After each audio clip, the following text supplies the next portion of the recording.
Hello అండి, నమస్తే. Welcome back to food is life. మీ ఇంట్లో పాలు పంచదార ఉన్నాయా? అయితే ఈ వీడియో మీకోసమే అండి. మీరు ఎప్పుడైనా స్వీట్ తినాలి అనుకున్నప్పుడు ఈజీగా అయిపోయే ఈ స్వీట్ రెసిపీ చూడండి, మీకు ఇట్టే నచ్చేస్తుంది. అండ్ అలాగే పాలతో చేసే స్వీట్స్ అంటే చాలా మందికి ఇష్టంగా ఉంటుంది. సో అలాంటి వాళ్ళ కోసం కూడా నేనైతే ఈ వీడియో చేయడం అయితే జరుగుతుంది. సో మీరైతే ఎక్కడ కూడా స్కిప్ చేయకుండా వీడియోని ఎండ్ వరకు చూసేసేయండి. ఫస్ట్ అయితే ప్రాసెస్లోకి వెళ్ళిపోదాము. గిన్నెలో కొంచెం నీళ్ళు అయితే ఫస్ట్ పోసుకున్నాను.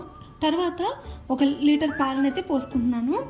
మనం ఫస్ట్ నీళ్ళు ఎందుకు పోసుకుంటున్నాము అంటే పాలు అనేది అడుగంటిపోయి గిన్నెకి అడుగు పట్టేస్తుంది కదా.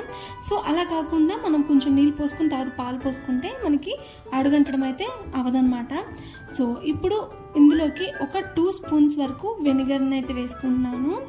ఈ వెనిగర్ ప్లేస్లో మీరు లెమన్ అయినా కూడా యూజ్ చేసుకోవచ్చు. ఇలా ఒక 2 స్పూన్లు వేసుకుని వెనిగర్ కానీ లేదు అంటే నిమ్మకాయ రసం కానీ వేసేసుకుని కొద్దిగా నీళ్ళు పోసేసుకుని మొత్తం కలిపేసుకోవాలి. ముందుగా ఇప్పుడు పాలల్లో అయితే ఈ మిశ్రమాన్ని పోస్తున్నాము. పోసే ముందే నేను కొంచెం పాలు అనేవి పక్కకు తీసి పెట్టేసుకున్నాను.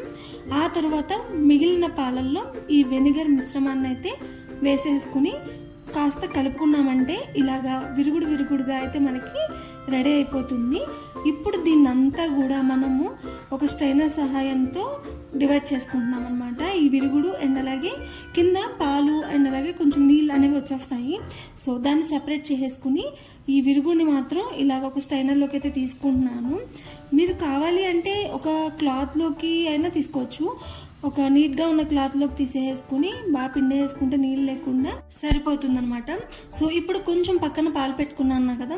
సో వాటిని తీసుకుని బాగా మరిగించుకుని అందులో కొంచెం పంచదార అండ్ అలాగే నేను ఇక్కడ పాల పొడి ఒక 10 రూపీస్ ప్యాకెట్ ఒకటి తెచ్చుకుని అది కూడా వేసుకుంటున్నాను. ఇంకేం లేదండి, ఇది దగ్గర పడేంత వరకు కలుపుతూనే ఉండాలి. సో ఇది ఇలా కలుపుకొని బాగా దగ్గర పడేంత వరకు ఈ మిశ్రమాన్ని అయితే మనం చేసుకుంటూ ఉండాలన్నమాట. ఇప్పుడు ఇది కాగే లోపల నేను పక్కన అయితే ఇందాక రెడీ చేసుకున్నాం కదా ఆ విరుగుడిని, సో అది తీసుకుని ఇలాగ వేళ్ళతో మంచిగా పేస్ట్ లాగా అయితే మద్దన చేసుకోవాలి. మీ అందరికీ ఆల్రెడీ తెలిసే ఉంటుంది, ఈ విరుగుడుతో మనం చాలా వెరైటీస్ చేసుకోవచ్చు అండ్ అలాగే చాలా వెరైటీస్ ఆఫ్ స్వీట్స్ చేసుకోవచ్చు. దీంతోనే మనం పన్నీర్ కూడా ప్రిపేర్ చేస్తాము, అది కూడా మీ అందరికీ ఆల్రెడీ తెలిసే ఉంటుంది. సో రసగుల్లా ఇలాంటివన్నీ కూడా ఈ విరుగుడుతోనే మనం ప్రిపేర్ చేసుకుంటాం అనమాట. సో అలాగే ఇప్పుడు మనం ఈ విరుగుడుతో ఒక స్వీట్ అయితే ప్రిపేర్ చేసుకోబోతున్నాము. So don't miss it, end వరకు చూసేసేయండి.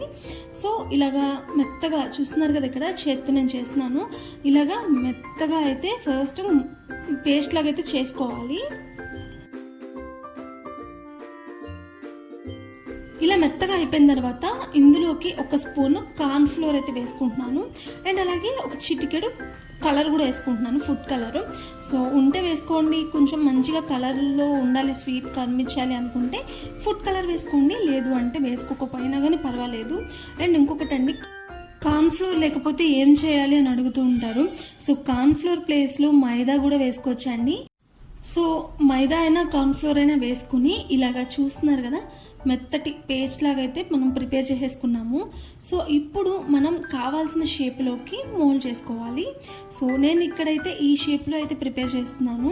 కావాలి అంటే మీరు ఏ షేప్లో అయినా ప్రిపేర్ చేసుకోవచ్చు, రౌండ్గా అయినా స్క్వేర్గా అయినా ఎలా అయినా ప్రిపేర్ చేసుకోవచ్చు. సో ఇక్కడ నేను ఈ షేప్లో ప్రిపేర్ చేస్తున్నాను. ఇలా షేప్లో ప్రిపేర్ చేసుకుని అన్నీ కూడా పక్కన పెట్టేసుకోవాలి. ఇప్పుడైతే మనం ఇందాక స్టవ్ పైన పెట్టుకున్నాం కదా మెత్తటి పేస్ట్ లాగా, సో అదైతే రెడీ అయిపోయింది. ఇప్పుడు షుగర్ సిరప్ కోసం నేను ఇక్కడ 5-6 చెంచాల పంచదారని వేసుకుంటున్నాను అండ్ అలాగే అది మునిగేంత వరకు కొద్దిగా వాటర్ని కూడా పోసుకుంటున్నాను. సో ఈ రెండు కూడా మిక్స్ చేసుకుంటూ పంచదార కరిగేంత వరకు లో ఫ్లేమ్లో ఆర్ మీడియం ఫ్లేమ్లో పెట్టుకుని ఇలాగా పంచదార అంతా కరిగేంత వరకు ఉంచుకోవాలి. మనకి పాకం అయితే అస్సలు అవసరం లేదు, జస్ట్ పంచదార కరిగి మనకి గులాబ్ జామ్కి పాకం అయితే ఎలా వస్తుందో సో అలా వస్తే సరిపోతుంది అంతే. ఇంకా మనం ప్రిపేర్ చేసుకున్న బాల్స్ అన్నీ కూడా ఇలాగా షుగర్ సిరప్లో అయితే వేసేసుకొని ఒక పావు గంట పాటు కంపల్సరీ లో ఫ్లేమ్లో ఇలా ఉడకబెట్టుకోవాలి. ఇలా పెట్టుకోవడం వల్ల మనకి బాల్స్కి అనేది పంచదార పాకం బాగా పట్టేసి సో మంచి స్వీట్నెస్ అయితే వస్తుంది స్వీట్కి. సో ఇలాగా ఒక పావు గంట ఉడకబెట్టుకున్న తర్వాత దాన్ని తీసేసుకున్నాము. ఒక ప్లేట్లోకి అయితే అన్నీ కూడా ప్రిపేర్ చేసుకున్నవన్నీ కూడా తీసేసుకున్నాం అనమాట. మీకు కావాలి అనుకుంటే స్వీట్ ఎక్కువ తింటాము అనుకుంటే కొంచెం పాకం తిక్కుగా వచ్చేంత వరకైనా ఉంచుకుని దానిలో అయినా డిప్ చేసుకోవచ్చు మనము. సో అప్పుడు అయితే మనకి స్వీట్నెస్ ఎక్కువ ఉంటుంది. సో అందుకని నేను ఇలాగా జస్ట్ షుగర్ సిరప్లో అయితే ఒక పావు గంట పాటు ఉడకబెట్టుకున్నాను. సో ఇలా తీసేసుకున్నాం కదా అన్నీ, ఇలా మధ్యలో ఒక చిన్న హోల్ లాంటిది ఒకదాన్ని ఇలా పెట్టుకుని మనం ప్రిపేర్ చేసుకున్నాం కదా పేస్ట్, సో ఆ థిక్ పేస్ట్ని ఇలా మధ్యలోకి అయితే పెట్టుకుంటున్నాను. సో చూడడానికి బాగుంటుంది అండ్ అలాగే టేస్ట్ కూడా చాలా స్వీట్గా అండ్ చాలా కమ్మగా చాలా బాగుంటుంది అనమాట. సో మీరైతే అస్సలు మిస్ చేయొద్దు. ఈ స్వీట్ని మీరు మీ ఇంట్లో కంపల్సరీ ట్రై చేయండి. స్వీట్ ఇష్టం ఉన్న మీ ఫ్రెండ్స్ అండ్ ఫ్యామిలీ మెంబర్స్కి కూడా ఈ వీడియోని అయితే కంపల్సరీ షేర్ చేయండి. సో స్వీట్ రెసిపీ అయితే అయిపోయింది. మీరు కూడా కంపల్సరీ ట్రై చేయండి. ఎలా వచ్చిందో కమెంట్ చేయండి. పైన టూటీ ఫ్రూటీతో డెకరేట్ చేసుకుంటే చాలా బాగుంటుంది. ఈ వీడియో మీకు నచ్చినట్లయితే ఒక లైక్ వేసుకోండి అండ్ అలాగే నా ఛానల్ సబ్స్క్రైబ్